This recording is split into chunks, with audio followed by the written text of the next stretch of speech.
I'm just cracking myself up with my thumbnail.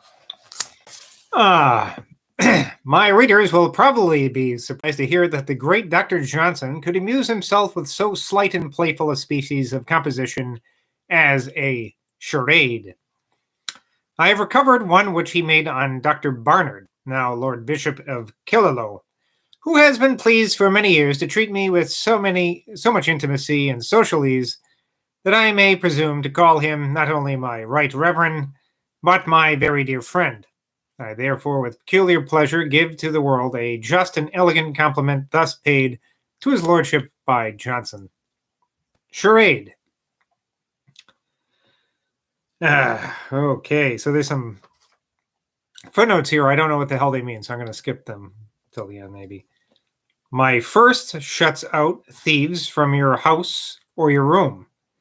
Oh, so it's charade, so I guess you're supposed to guess who this is or something. Okay. So this is how you played charade back then. It was like it's a person's name, right? And I guess the first is like the first part of his name, and the second part is the second part of his game. So you can play along at home. I already gave you his name. Well, if you don't remember his name, see if you can guess who this is.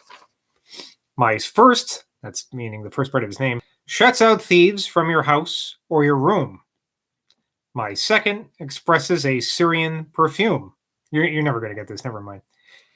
My whole is a man in whose converse is shared the strength of a bar and the sweetness of nard. Shared, nard. I mean, it looks like nard to me, but nard means something else to me than it probably did to Boswell. In fact, it means a Syrian perfume because that's my second is nard, a Syrian perfume, and my first was bar. So there you go. Wasn't that a fun game, charade? Although I would like to see Johnson's charades. That'd be a fun little compilation somebody should put together. Anyway, Johnson asked Richard Owen Cambridge, Esquire, if he had read the Spanish translation of Sallust, said to be written by Prince of Spain, Don Gabriel Antonio, with the assistance of his tutor, Father Perez Bayer, who was professedly the author of a treatise annexed on the Phoenician language.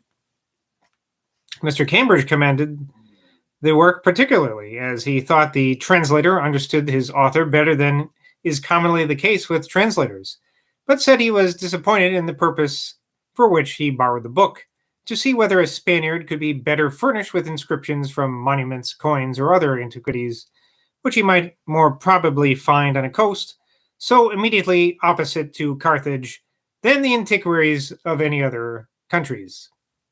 Johnson said, I am very sorry you was not gratified in your expectations.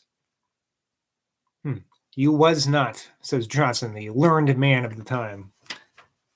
Well, I guess maybe that was the grammar back then. You was not. You was not.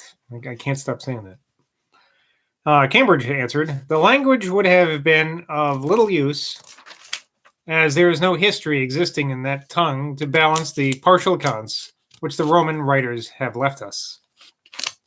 Johnson answered, no, sir, they have not been partial. They have told their own story, without shame or regard to equitable treatment of their injured enemy. They have no compunction, no feeling for a Carthaginian.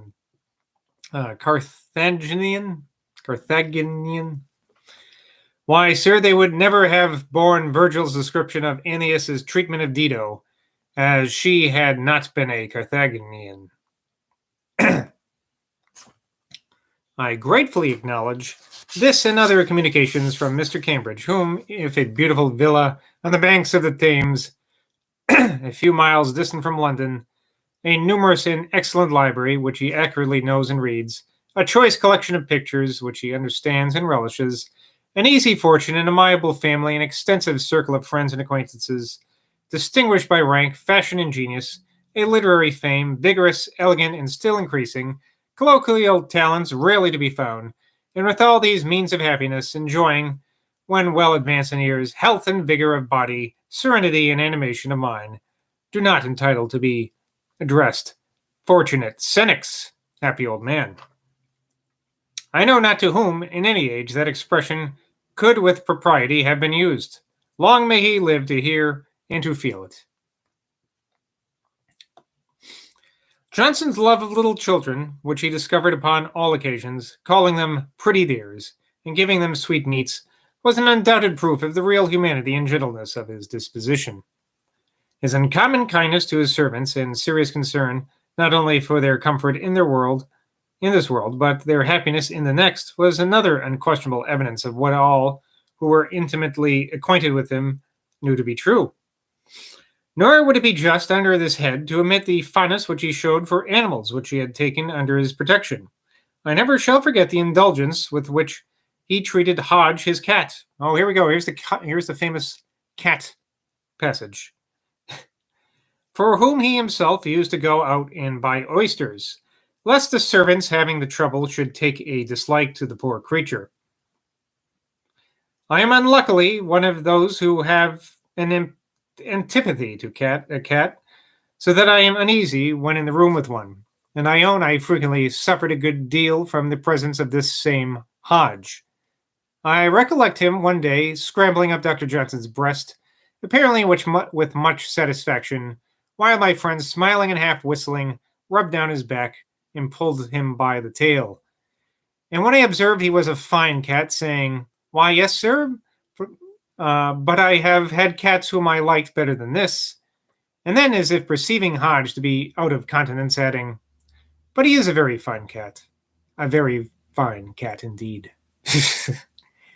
And there's a statue of Hodge. I think it might be on Fleet Street or somewhere in London somewhere. I'd love to see that someday.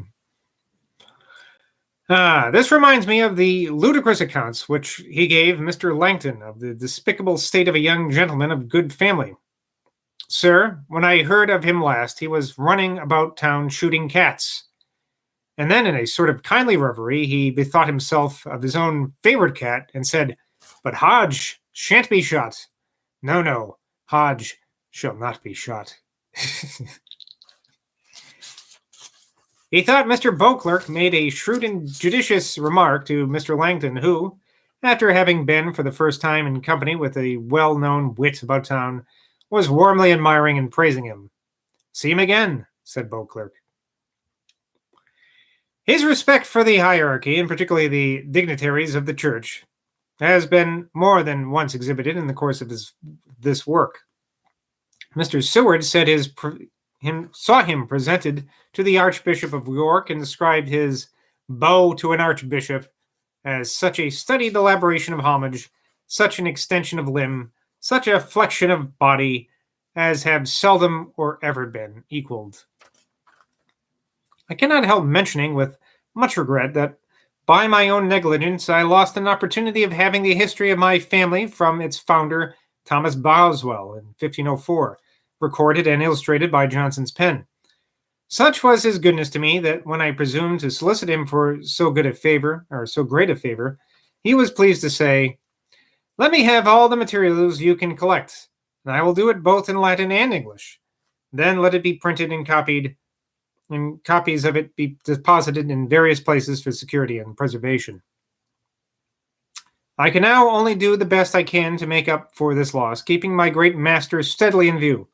Family histories, like the Imaginis Majorum, statues of our ancestors, of the ancients, excite to virtue, and I wish that they who really have blood would be more careful to trace and ascertain its course.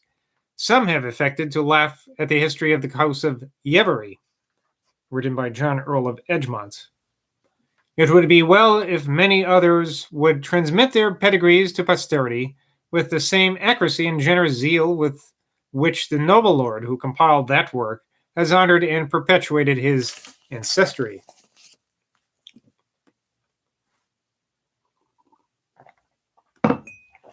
On Thursday, April 10th, I introduced Johnson at his house in Bolt Court, the Honorable and Reverend William Stewart, son of the Earl of Bute, a gentleman truly worthy of being known to Johnson, being with all the advantages of high birth, learning, travel, and elegant manners, an exemplary parish priest in every respect. After some compliments on both sides, the tour which Johnson and I had made to the Hebrides was mentioned. Johnson said, I got an acquisition of more ideas by it than by anything that I remember. I saw quite a different system of life. I said, you would not like to make the same journey again? And Johnson said, why, no, sir, not the same. It is a tale told. Gravina, an Italian critic, observes that every man desires to see that of which he has read, but no man desires to read on account of what he has seen. So much does description fall short of reality. Description only excites curiosity, seeing satisfies it. Other people may go and see the Hebrides. The Hebrides.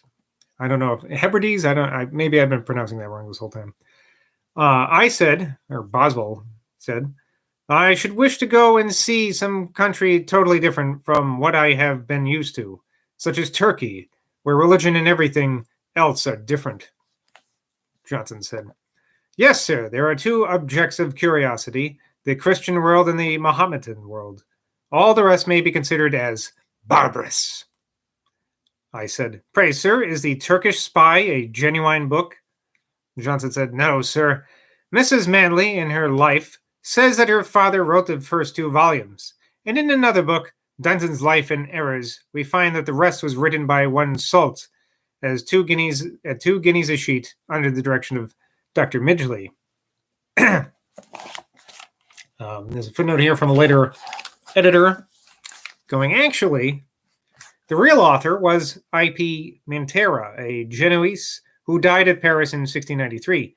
John Dunton in his life says that Mr. William Bradshaw received from Dr. Midgley 40 shillings a sheet for writing part of the Turkish Spy. But I do not find that he anywhere mentions Salt as engaged in that work. Okay. I said, this is Boswell saying, this has been a very factious reign owing to the 2 great indulgences of government.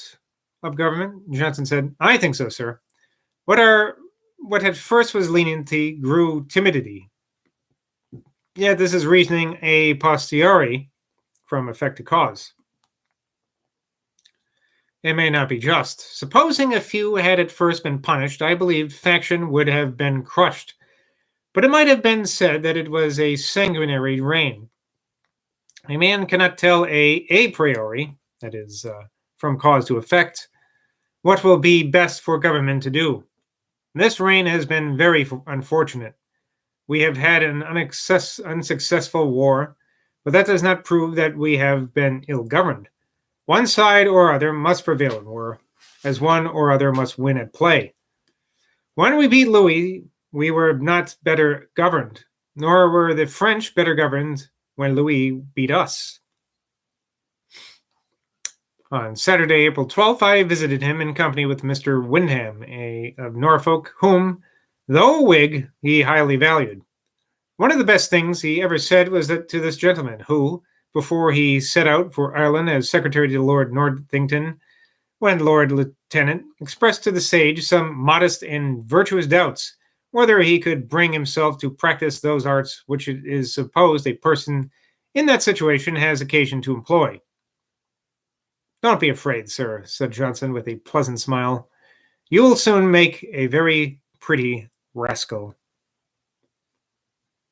Johnson talked today a good deal of the wonderful extent and variety of London, and observed that men of curious inquiry might see in it such modes of life as very few could even imagine. He in particular recommended to us to explore Wapping, which we resolved to do. We accordingly carried our scheme into execution. In October 1792, by whether from this uniformity, which has in modern times in a great degree spread through every part of the metropolis, or from our want of sufficient exertion, we were disappointed. Well, yeah, that was quite a few years after Johnson died, so it's like 10 years later. Probably had condos by then.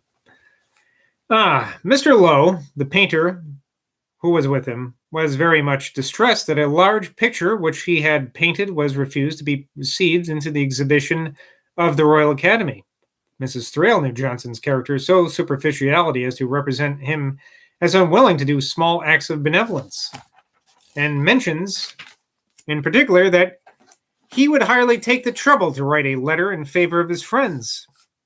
The truth, however, is that he was remarkable in an extraordinary degree for what she denies to him, and above all, for this very sort of kindness, writing letters for those to whom his solicitations might be of service. He now gave Mr. Lowe the following, of which I was diligent enough, with his permission, to take copies at the next coffee house, while Mr. Wyndham was so good as to stay by me. To Sir Joshua Reynolds. Sir, Mr. Lowe considers himself as cut off from all credit and all hope by the rejection of his picture from the exhibition. Upon this work, he has exhausted all his powers and suspended all his expectations, and certainly to be refused an opportunity of taking the opinion of the public, it is in itself a very great hardship. It is to be condemned without a trial. If you could procure the revocation of this incapacitating edict, you would deliver an unhappy man from great affliction. The council has sometimes reversed its own determination, and I hope that by your interposition, this luckless picture may be yet admitted. I am, etc., April 12, 1783, Sam Johnson.